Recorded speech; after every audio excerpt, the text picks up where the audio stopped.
The Church of Jesus Christ is a church of prophets. To realize that, we need only ask ourselves, what would the church be without a prophet? The answer is frightening. Let's imagine that the scholars of our time had enough reliable information regarding the primitive church at their disposal to enable them to reconstruct a perfect full-scale model of that church. As a matter of fact, frequent attempts have been made, especially in the 19th century, to do just that sort of thing, with results as unconvincing as the imitation Gothic with which modern churches have tried to capture an ancient mood. Such reconstructions, like those of Shinto temples and Torgut shrines that are sometimes transplanted for exhibition to World's Fairs in great Western cities, are remarkably cold and lifeless things, as they must be, torn out of their original warm human context and emptied of true believers. What would an imitation Church of Christ need to make it real? We maintain that neither the human touch nor anything that men can devise could effect that miracle. Only the presence of a true prophet could do it. Let's illustrate this. At a very early date, men started setting up imitation churches of Christ, saying, "Lo, here is Christ, and lo, here." They felt that all that was necessary to have the real church was to have a society that went under the name of Jesus Christ. It is not enough, cry the apostolic fathers over and over again, to be called by the name of Christ to be his followers. Many shall come in my name, the Lord had said, and deceive many. Ignatius complains that everywhere people are mixing the name of Jesus Christ with their false religion as they would mix good wine with poison. Everywhere they're stamping the true name of Christ as a mark of pure value, he says, on false and debased coins. It's remarkable what implicit faith people have in labels, and never has the power of the label been so exploited as that of the Lord's holy name. When told of the restoration of the gospel, people will remark with surprise and wonder that the Church of Christ can never have left the earth, since societies professing his name have not ceased to flourish from the days of the apostles. They conveniently ignore that many predictions of the Lord and the apostles were given on this head, which make it clear that the persistence of the name of Christ by no means guarantees the claims of the churches that use it. A name, however, may be considered, like any office, ordinance, or liturgy, to be a mere outward sign. Everybody will admit that in religion, it's not the outward sign that counts, but the inner life. Right here we run into an insurmountable obstacle to those who would endow a church with sanctity. For as the school of Zohm insisted, the inner life, to be an inner life, must remain an inner life. It cannot be brought out into the open for inspection, exhibition, criticism, or control. It defies all rules and regulations accordingly, and it's beyond the reach of office or authority because, like the mystical experience, it's incommunicable. The inner life, to which religionists so often appeal when confronted by questions of authority and credentials, is an appeal to the intangible and the imponderable. Socrates heard an inner voice which to him was very real. It was the infallible guide of his own behavior, but he never presumed on its authority to give orders to other people. To have a church, you must have something more than inner voices. The ancient apostles were not called by such, but by a living prophet, and they in turn, as prophets, actually gave orders to others. No one will deny again that the true church must have the Spirit. It must have the name, it must have the inner life, and it must also have the Spirit, for the Spirit giveth life. But how do we go about getting the Spirit for our model church? The only definitions I've ever seen of Spirit have been purely negative, and all boil down simply to an absence of matter. Plato and his followers showed how by removing all the accidental and material qualities of a thing, one can arrive at the pure idea of it, which is its real essence. That is, we are told, is spirit.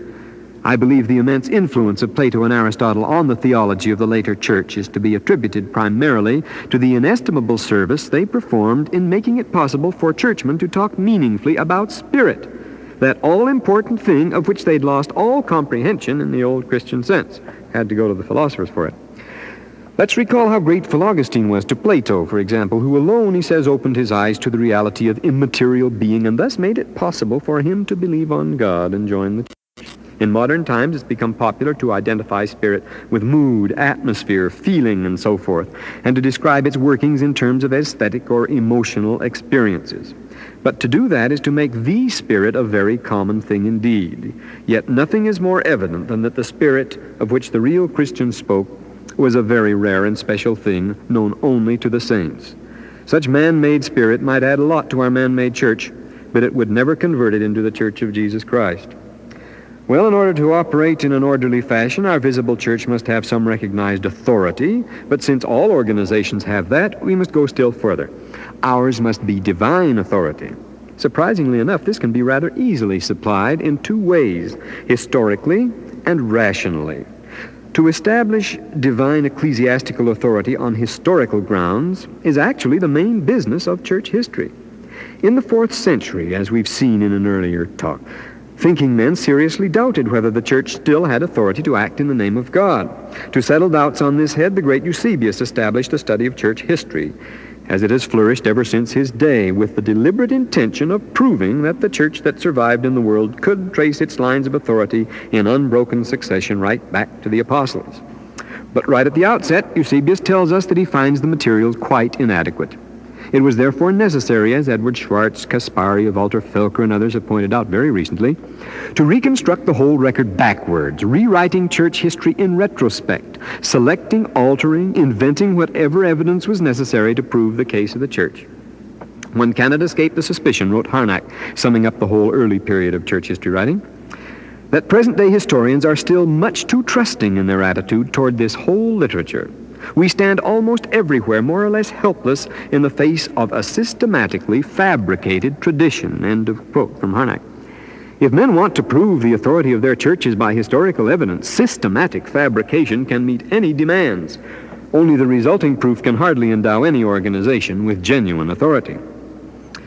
A rational foundation for claims to divine right, the rational foundation, as against the historical that is, are just as easily established and just as convincing. The classical formula is given by Anselm's Fides Quaerens Intellectum. First, you decide what you are going to believe, then you set out to find intellectual demonstration that will support it. And such proof comes easily and mechanically to hand if one has been steeled in the school of old Aquinas, who gives us the useful rule, and I quote, "Since the faith rests on infallible truth, it would be impossible to bring forth a valid argument or a valid demonstration against it. For it's obvious that any argument brought forth against the faith is not really a proof, but a soluble argument." End of quote. Thus I might state as a true principle that any coin when tossed will always come down heads. I toss the coin, it comes down tails. But according to St.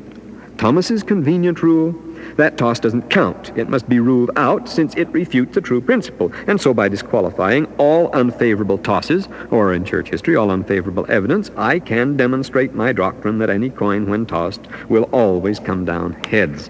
With an arsenal of such useful weapons at their disposal, it's not surprising that the schoolmen can come up with any proofs they want in matters of authority or anything else. There is no more powerful argumentrix, Tertullian reminds us, than self-interest. Ever since the 3rd century, schoolmen have insisted that the Spirit of God can be found in its fullness in the church wherever holy men engage in intellectual contemplation. There's another thing you might add to your church. Since God is mind, it is argued, the operation of the mind gives the surest and directest access to God. It is the highest form of revelation, surpassing the crude physical demonstrations of the primitive church, even as mind surpasses matter. With this we cannot agree. The exercise of the intellect is a field open to the basest as well as the best of men. And the worse the villain, the more clever and ingenious his arguments may and usually must be. With his free agency, man enjoys the right to use his wits for evil as well as for righteous ends. In the Clementine recognition, Peter assures his followers that the wicked Simon Magus can out-reason him any day. Simon had to be sharp to stay in business. If figures can't lie, the liars can figure, and the voice of reason is by no means exclusively the voice of God. Now the serpent was more subtle than any beast of the field, we're told right at the beginning of the Bible. Where does this leave us with our model church? We've set it up with all its offices and fixtures, given it the proper label, provided it with a synthetic spirit, established its claim to authority by strong historical and rational demonstrations, put on it the stamp of divine through the supernal operations of the intellect. What more is lacking? Everything. Everything is lacking. As yet our church has not been endowed with a single thing that human wit and human will cannot provide. It has the form of godliness, to be sure, but the power is not there. And we can go on digging up the past, devising clever arguments, and holding splendid synods for 1,000 years, and the power will still not be there. God alone can provide it, and he has always done so in the same way. Let us repeat our question. What would an imitation Church of Christ need to make it real? The regular scriptural term to describe the leaders of all the unauthorized congregations is false prophets. Their fatal defect is that they are led by false prophets, and we are told that such would abound in the earth, all claiming to be followers of Christ. What is a false prophet? He is one who usurps the prerogatives and the authority which by right belong only to a prophet of God. The false prophet need not claim to be a prophet. Indeed, most false prophets do not believe in prophecy or even in God, nor do they want anybody else to. Those who would lead the Russians into the promised land are plainly false prophets, but how much faith do they put in prophecy? The scriptural term pseudoprophetes designates one who is not a prophet, but who occupies the place that rightly belongs to a prophet, regardless of whether he's been put there by himself or by his followers. Fool's gold, the glittering yellow mica that one finds sometimes on the beach, is so called not because it pretends to be gold, but because fools take it for gold. A pseudo-prophet is one to whom foolish people accord the obedience and attention due only a true prophet, whether he or they actually take him for a prophet or not. Even good, devout, sincere men and women can be false prophets. You can illustrate this by recalling the attitude of Socrates to his friends Gorgias and Protagoras and the other great sophists. He respected and admired them for their powerful minds, their moral fervor, and their sincere desire to improve the character and the minds of youth.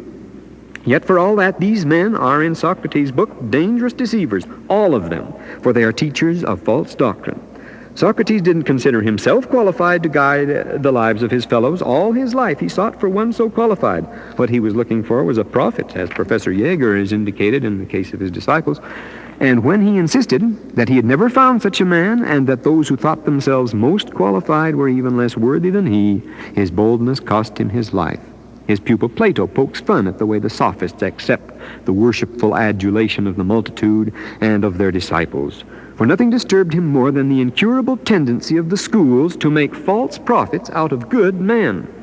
By this standard, we still live in a world of false prophets. Anyone whose work competes with God's work, who makes claims on the time and the energies of men which rightly belong to God, who puts the word of God in second place to the theories of men, or forces the teachings of true prophets to yield precedence to his own discourses. Anyone, in a word, who puts his own knowledge above or on a level with revelation from heaven is a false prophet. Since we've mentioned the Apology of Socrates, a work incidentally dear to the early Christians, we may appeal to that immortal dialogue by way of answering one of the commonest charges brought against the Latter-day Saints. The charge of narrowness. Through the centuries, students reading the Apology have sighed and shaken their heads in sorrowful regret that one of the greatest men who ever lived had to get himself executed by being so narrow and uncompromising. He had nothing but love and good feeling for the solid citizens of Athens, and they knew him as the most harmless and righteous of men, yet he virtually forced them to put him to death. I firmly believe that God wants me to spend my life seeking wisdom, he said in his farewell address, scrupulously examining myself and others. This was what annoyed the Athenians, who begged him to give up the practice and live. To them his final word was, "My dear Athenians, I rejoice to be with you and I love you, but I will obey God rather than you." And on the same day he drank the hemlock. He was very narrow. This Socrates, they said of him, thinks he's the only one who knows the score. This is akin to the common charge made against the Mormons in the days when many of them were paying with their lives for their stubbornness. It's the charge that Cecilius and Celsus and all the broad-minded heathen brought against the early Christians. Why this smug insistence, they would ask, that you are the only ones that have the truth? Why this narrow-minded claim that your religion is better than any other? The first answer to this question today is a historical one. Every church that has an independent organization once claimed exclusive possession of the saving truth. If it did not, it should never have been organized. For the organization of every church creates division in Christendom, and nothing will justify that sort of a thing, short of a peculiar and special claim to enlightenment on matters vital to salvation. In the days of their pristine vitality and conviction, all the churches that now accuse others of thinking they have something better than anybody else thought the same way themselves. If Christianity is anything more than an ethical code or an agglomeration of sentimental attitudes and platitudes, it must be specific in its teachings and clear and uncompromising on matters which by its own profession are of transcendent importance. It is a sorry day when churches apologize for ever having been definite and outspoken on the subject of salvation. Today the fashion is to be neither hot nor cold, and that is the worst state of all. The alternative to being firm and specific is a slippery relativism that leads to nothing but paralysis. Because equally intelligent and gifted people disagree on what makes good music, it doesn't follow that all music is equally good or that all music is vanity. Because scientists in the same field often contradict each other, it doesn't follow that all science is a joke, or even that the work of the wrangling scientists themselves is thereby discredited. Because what seems wise and moral behavior in one society may be frowned upon in another, it doesn't follow that all morality is an illusion or that all actions are equally moral. Why then should we assume that since people of equal intelligence and devotion take different views on religion, one religion is just as good as another, and it really makes no difference what a man believes? All prophetic religions, like all true disciplines, are marked by a kind of narrowness, for strait is the gate and narrow the way that leads to eternal life. But the charge is a false one that the followers of the prophets would exclude all the rest of mankind from their little circle of the elect. Of all the Christian religions in the world today, the only prophetic one, that of the Latter-day Saints, is that one which alone provides salvation for all the human race, living and dead. One of the most wonderful chapters in the history of the restored church has been that which tells of the innumerable miracles and manifestations and revelations by which the way has been opened up for missionaries everywhere. The recipients of some of the most marvelous of these dispensations were what the Victorian world chose to call savages, living in the wilderness or on the islands of the sea. Yet God had filled their whole lives with blessings. It was so with the ancient church. Cornelius, the Ethiopian, the righteous jailer and his family, the great company of priests that were obedient to the faith. All these and many more were so near the gospel that they recognized it instantly on sight. God had never deserted them, but poured out his Spirit on them in their pre-Christian days. You don't have to be Christian to have revelation even. Yet when they heard the gospel, they joyfully accepted it. Because God had remembered them, they didn't conclude that they needed no more. It was precisely because they were searchers for more light that God had blessed them as richly as he did. To those that have shall be given, said the Lord. Not to those that have, there is no further need. There is nothing narrow, arbitrary, or ungenerous in revealed religion. In the end, all the human race will hear the fullness of the everlasting gospel. But meantime, all things must be taught in order, and milk must come before meat. The Lord must work through his established church, which must unfailingly be under the guidance of his servants, the prophets.